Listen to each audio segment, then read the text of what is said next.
Welcome to the Financial Dads Podcast with Paul Fagan and Jody Fisher. This is the podcast for all dads who want to succeed with life's topics, especially related to family and finances. Now here's my dad, Paul Fagan. Hey Jody, I love that new intro, don't you? That is the best. How much did we have to pay those announcers? I think we paid them in candy. Excellent. Actually, excellent. Excellent. That's why my cabinet is empty. For all of you out there who heard our intro, we have a new intro and outro. We did a podcast last week with our daughters. Hopefully you folks are listening on a regular basis and have heard it already. We'd love to get your feedback. Send us an email or post on Facebook, and we'd love to have your feedback on the new intro and outro. But we'll jump right into the topic for today. Today we're going to discuss home buying, specifically home buying within your means, and how to make sure you don't overbuy and right-size your home purchase. In the past, we've talked about real estate, and this topic, I believe, and Jody, I think you're in the same boat, we believe it probably needs a little bit more attention because this is the one thing that could really wreck or really improve your financial future. Don't you agree? 100%. Yeah, it's the biggest thing you'll ever buy, right? A home. If you're going to buy your home, it's the biggest thing you'll ever buy. So you have to make sure that you don't make a huge mistake. And Paul, we'll probably get into this. I have made huge mistakes in my home buying history, and we'd love to just, in the spirit of the podcast, pass along the mistakes that we've made to hopefully help people not make the same ones we did. Yep, and I'm going to jump in with kind of my background on this, right? So we're going to dig a little deeper today into this whole topic. So my history has been I've owned one condominium and I've bought one house. The condominium we bought together, and then once we sold it, we were able to buy the home that we're in today.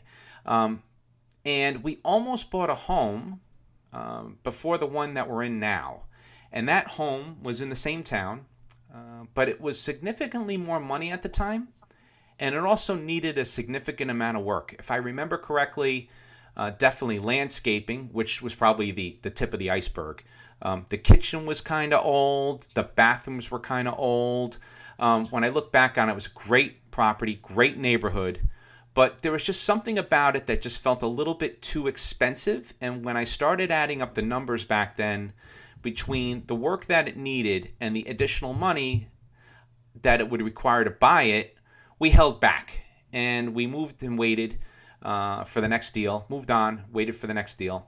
And then we were happy that we actually walked away from that deal because the house we're in now didn't need a lot of work and was also less money than that house. And, everyone who's been listening to our podcast knows the result. We've been able to pay off the mortgage, and we've been mortgage-free for a couple of years now. But at the end of the day, we were happy to walk away from that deal. And the funny part was that more expensive house, we were pre-approved by the mortgage companies at that time for much higher. Like, we could have spent hundreds of thousands of dollars more on a house, and we chose not to. We made a conscious decision not to go deeper into debt and try to buy what I'll call within our means. So we bought in 2004. We were happy we made that call because when you started getting into 2008, 2009, the economy started getting a little wobbly. Things were not that good.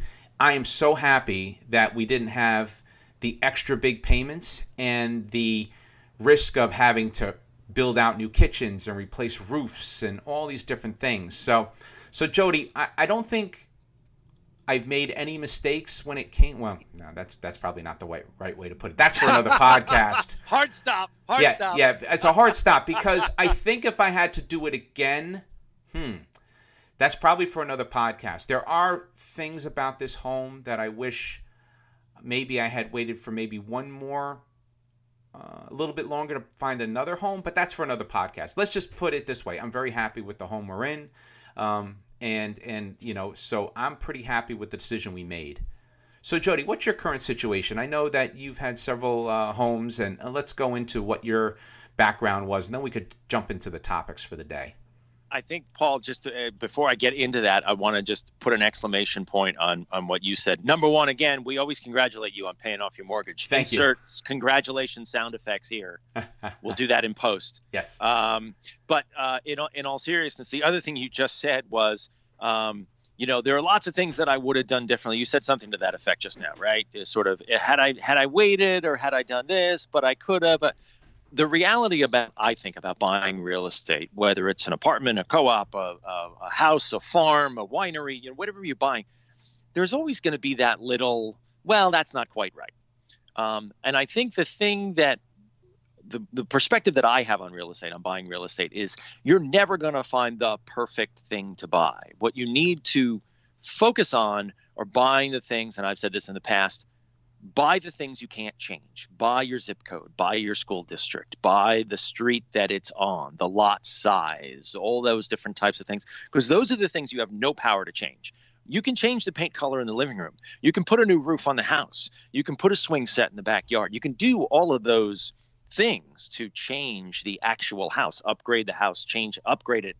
I don't know why you would make it smaller, but, change it in whatever way you want to change it. Buy the things I always look, and the advice that I give to people is buy the things you can't change.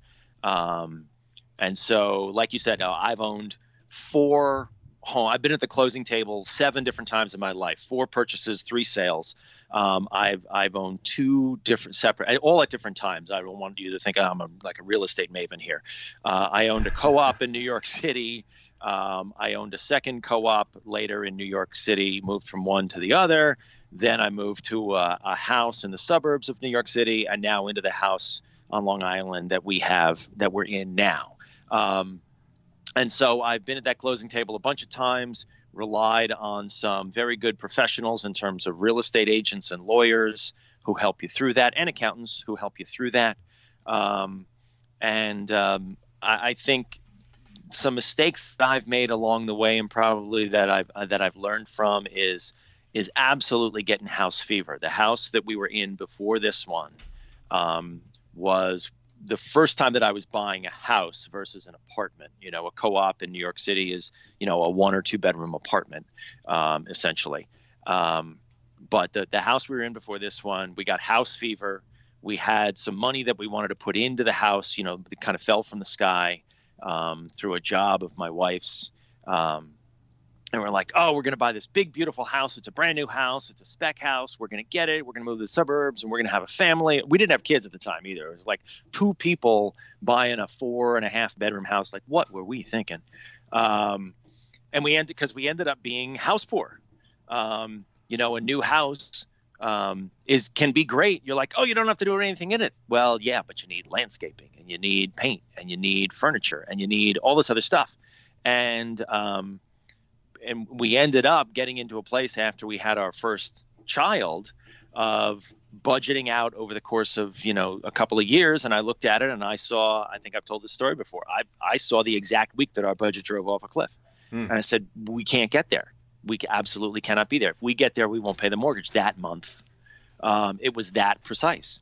And so we very expeditiously moved to unload that house, took a bit of a bath, pulled our finances together, and we transitioned into the house that we are in now. Far smaller mortgage payment. In that house, we had also run up a HELOC. I don't recommend getting any type of a HELOC or home equity loan on your house unless you absolutely have to and you have a plan to pay it off. We were not smart with that house at all. And so now we like I said, we have the scars to show it. But we got into the house that we're in now, and we're in a far better financial scenario.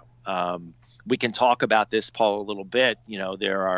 There's this adage of, you're throwing away your money on rent, or it costs less to own a house than it does to rent an apartment or rent a house or whatever. Those are not necessarily true. Mm-hmm. And I think we can probably discuss that here. Yep, absolutely. And I remember that first home you had out in Long Island. It was beautiful.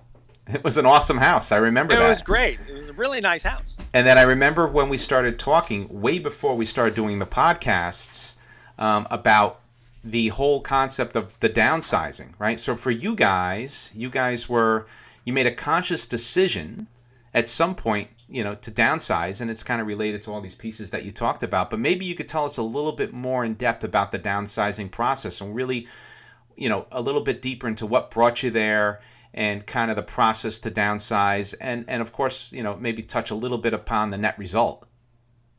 Well, the reason we downsized is like I said, the alarm bells went off. I budgeted my spreadsheet. I looked at my spreadsheet. I went out. I think it was like 18 months. When you plug in all the expenses you're going to have, and I saw the exact week that our budget went negative, and it never went back positive, like never. And I was like, okay, so we don't get to buy food anymore. And I said, that can't happen. Clearly, I joke about it, but like that can't. And I had this moment of panic. We talked about financial panic on the podcast. Like, okay, we got to fix this. We have this much time to fix it. Let's go. And I went to my wife and I showed her the spreadsheet, and her eyes got wide. I was like, oh, okay, we got to go. She's like, yeah, we got to go. Let's go. Let's do this. Pardon me. No worries. But a lot of people don't do what don't do that. But yeah, keep going. This is all great stuff. So then we just, we searched around and we ended up moving into it. Long story short, we ended up moving to a house that is literally 3/4 of a mile away from the house we used to live in, and I can drive by that other house anytime I want. And every time I drive by, I look at it and I go, I'm so glad I don't live there anymore. Even though the house that we're in now. That house was built in 2006. The house that we're in now was built in 1956. And I'm probably being generous.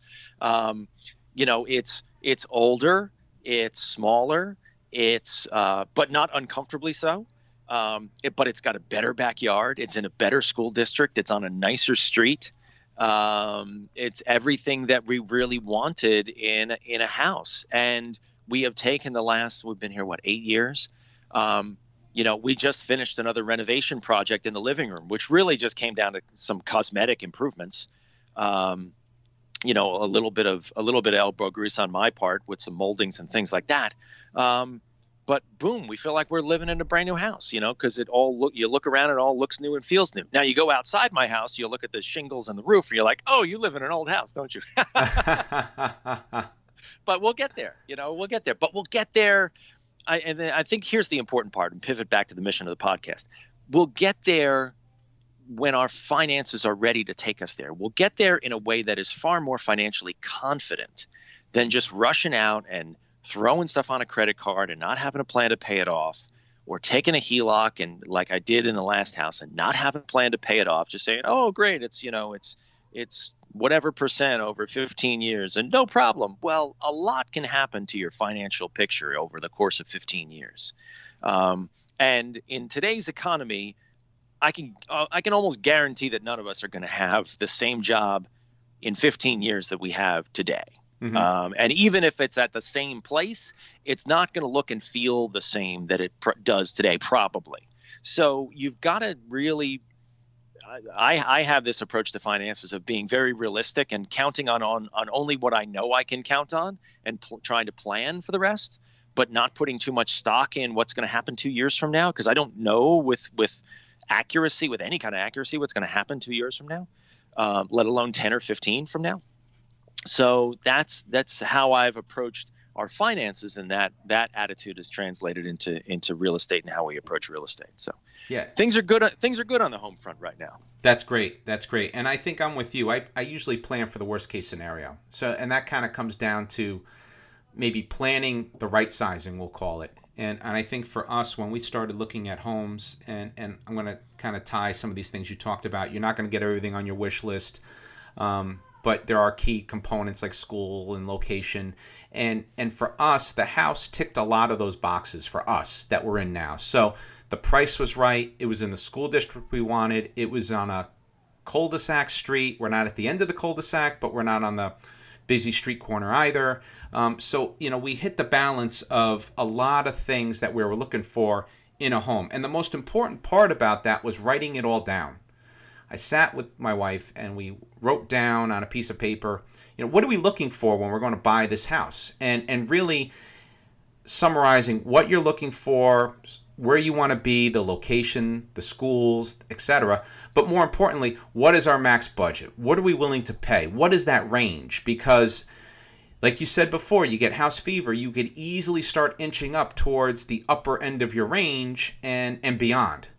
So for us, it was really about making that list, checking it twice, if you want to use holiday parlance here. But we really did make that list and really verify these are the important things that we needed to get out of a home. And for us, it was like we got to be in a great school district because we know our son was just born at the time.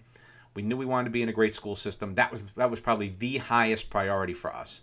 Location, probably second highest, and wanted to make sure that we were, in a certain part of the town or in a place that we were comfortable with, traffic-wise and everything else.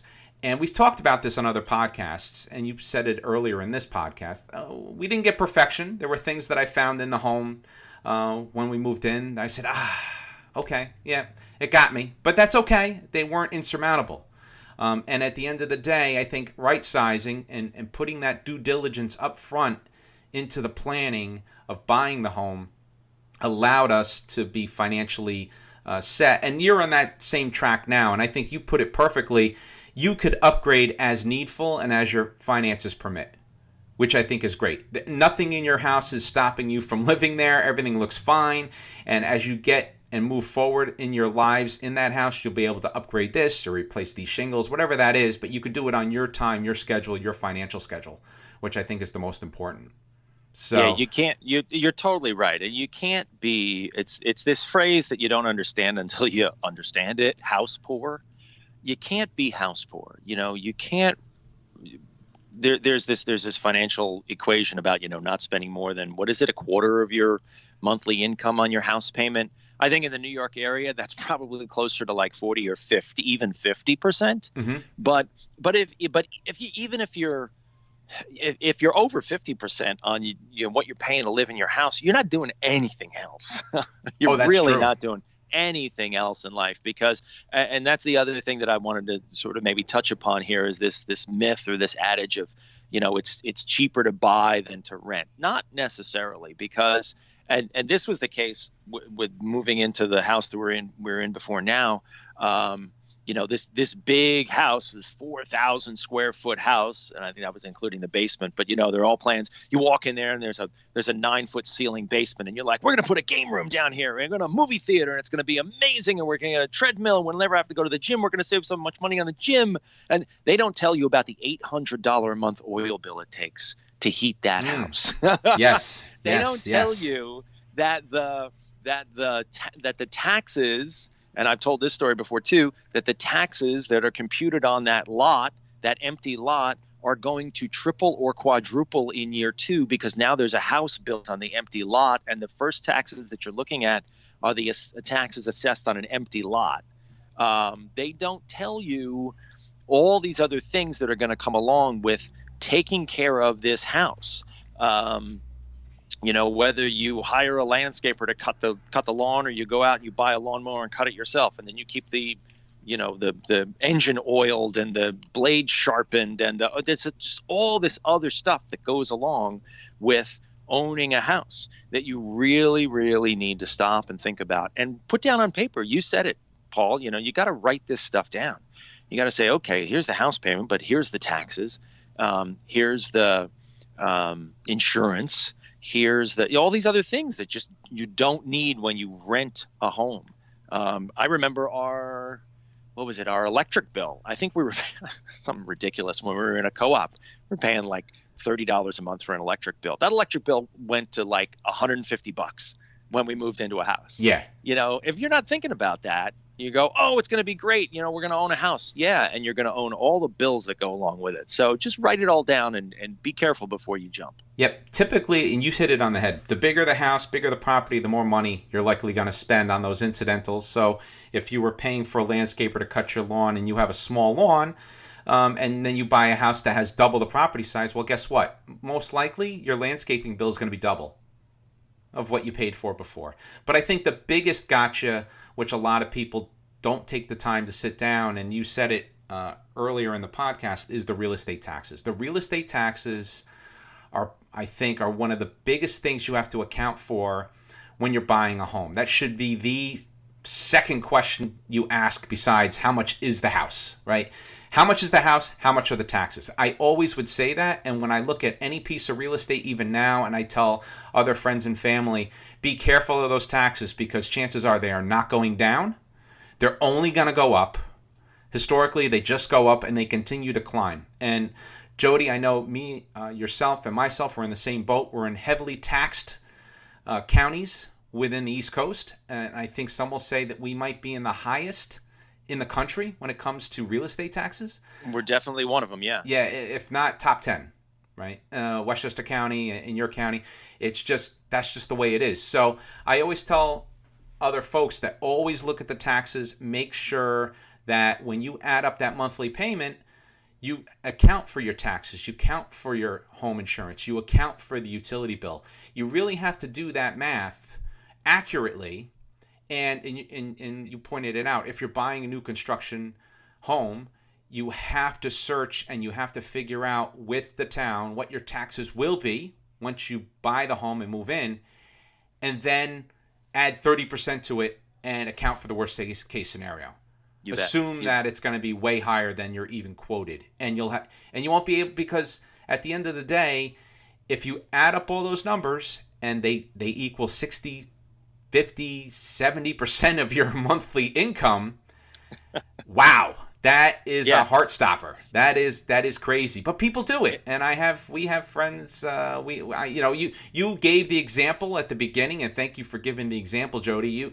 You probably could have weathered the storm in your old house, but you made that conscious decision to say, you know what, we want to be able to go on a vacation. We need to be able to buy a car. We need to be able to do these things in life that just won't be, and the house won't be just sucking you dry of all your financials.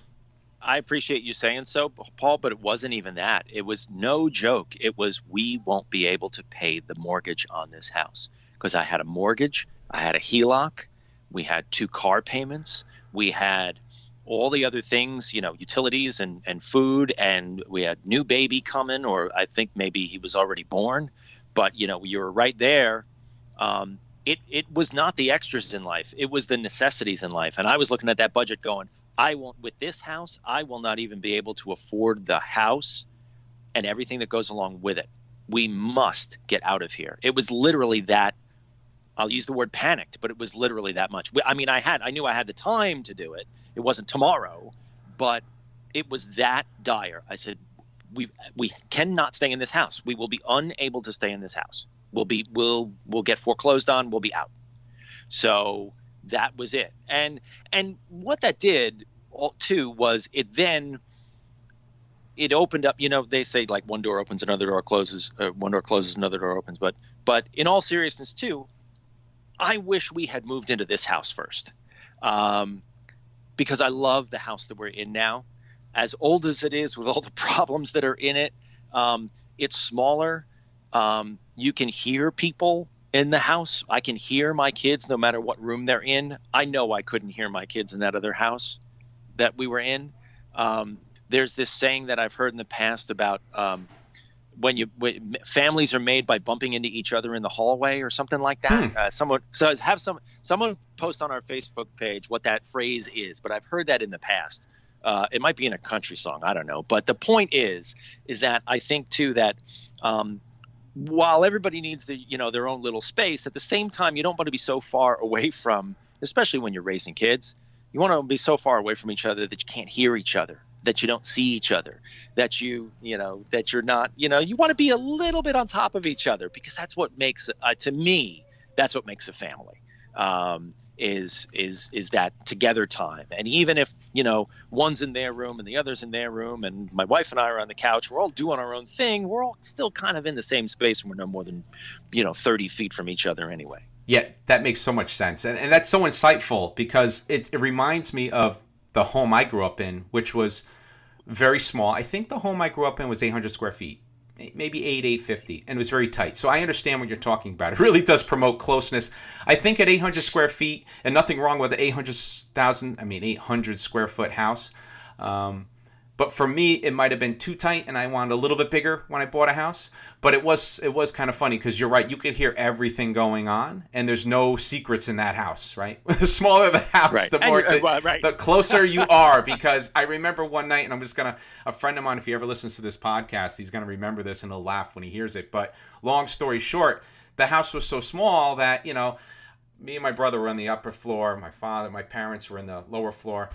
My buddy was hanging out. We were watching TV one night. This is like high school days or maybe early college, and he was coming down the steps to leave the house, and he slipped on the steps, and my father came out like he just turned on the lights, and my friend's lying at the bottom of the steps, and my father's screaming at him in his underwear.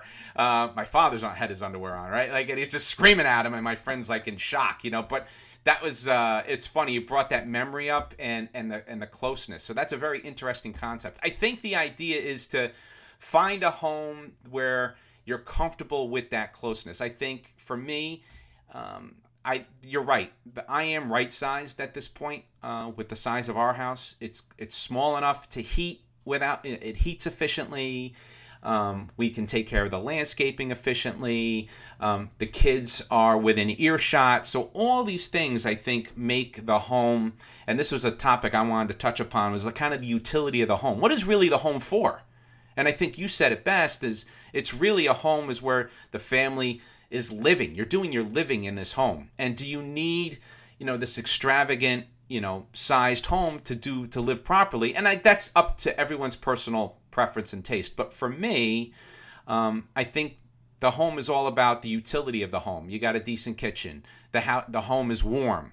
The kids are within earshot. The power works well. You're in a decent neighborhood. Those are the fundamentals that when you're looking at right-sizing your home, you should really be focused on, at least in my opinion. It's a good phrase to use, right-sizing. It just occurred to me, Paul. Right-sizing the home.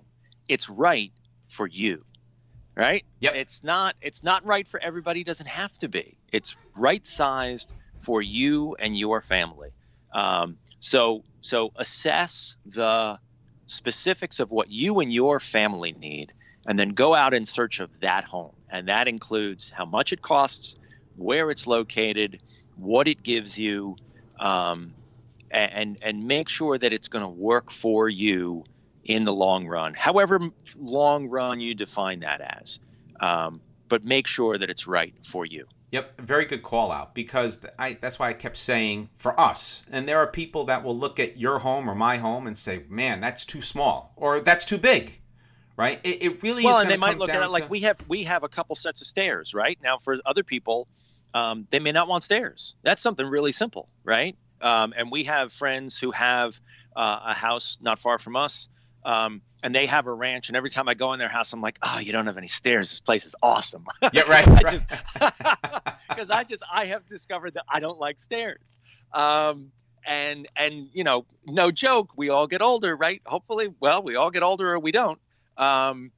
Someday I may not be able to climb those stairs, and that may be a problem, but it's not today. Yep. And a couple other topics I think I want to hit on, or we should hit on before we close the podcast. But one is, we hit upon it at the beginning. We've talked about it in other podcasts, location and schools.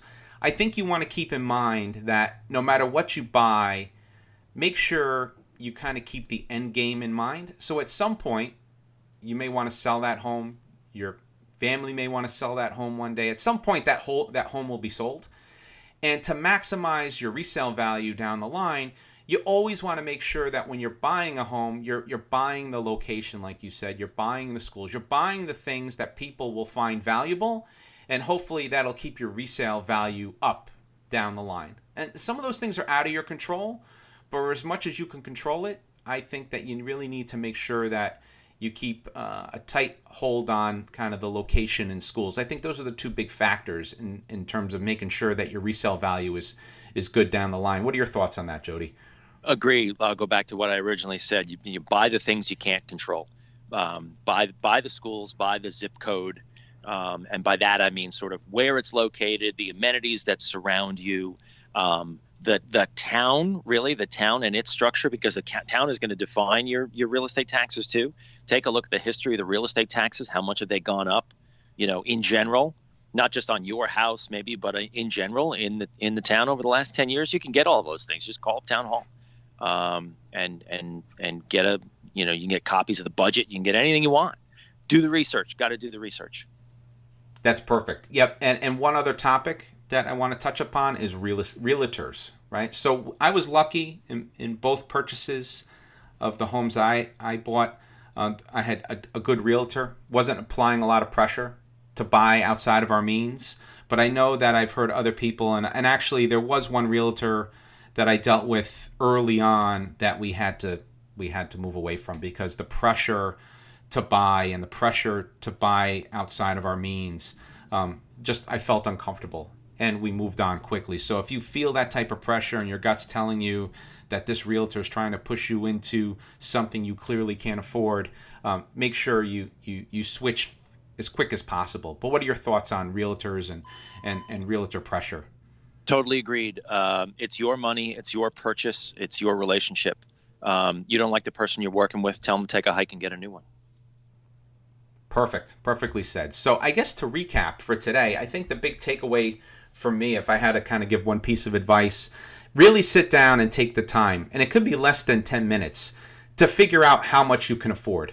So forgetting about what you want out of the home, first and foremost, sit down and figure out, this is how much we make as a family.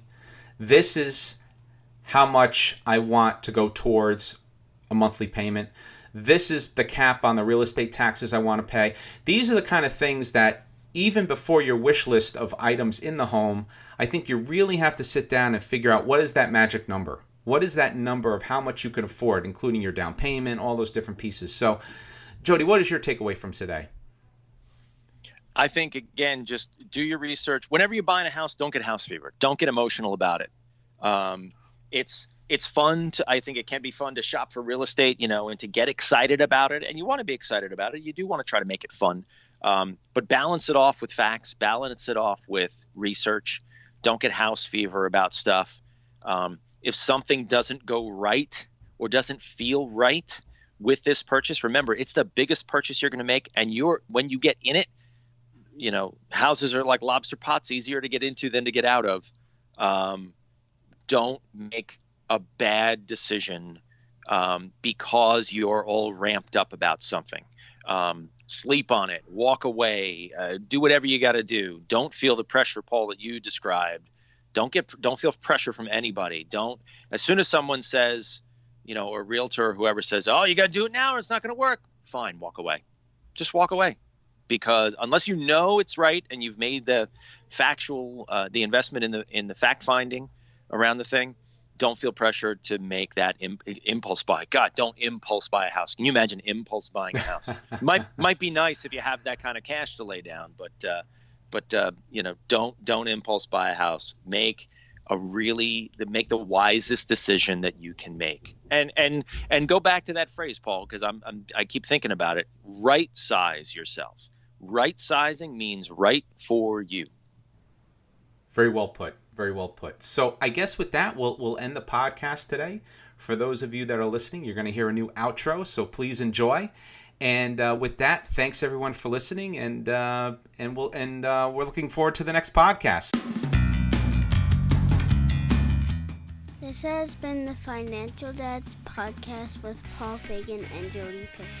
You can email questions, comments, and feedback to financialdads@gmail.com, or check us out on Facebook. Just search for Financial Dad. And remember, managing finances can be stressful, but that's why the Financial Dads are here to help you plan for success. Have a great week, everybody, and thank you.